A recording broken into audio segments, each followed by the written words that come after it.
Okay, here we're identifying the domain and range of the relation, and we're using a mapping diagram to see whether the relation is a function. What we need to do is we need to identify all of the x values. All of the x values are going to be the domain, and typically you will write the x values, well,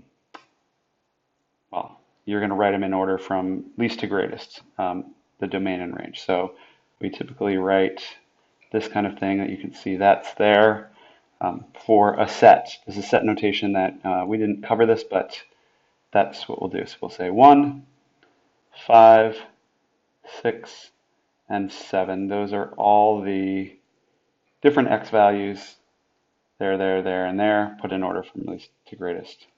Okay, and then we're going to identify the range. And the range is the set of output values. And we've got as output values -7, -8, 4, and 5. So if we put those in order from least to greatest, we'll say -8, -7, 4, and 5. And when we write them, the domain will be the first column, so we'll say 1, 5, 6, and 7.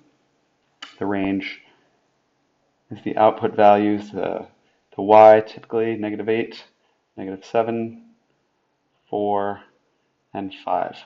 And now we're going to map them onto the x values onto the y values, the resulting y values. So what does 1 map onto? Well, what we're looking for is we're saying, what's the output for the input of 1? When we have 1 for x, what do we have for y? And you can see we have 4. So we're going to map 1 onto 4 like that. What do we have for 5? 5 maps onto -8. So we have that. 6, the next number, 6 maps onto -7.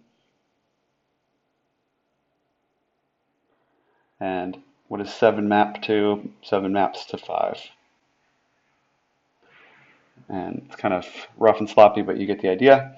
So then we're going to use it to determine whether the relation is a function. Well, do we have some input value leading to two different output values?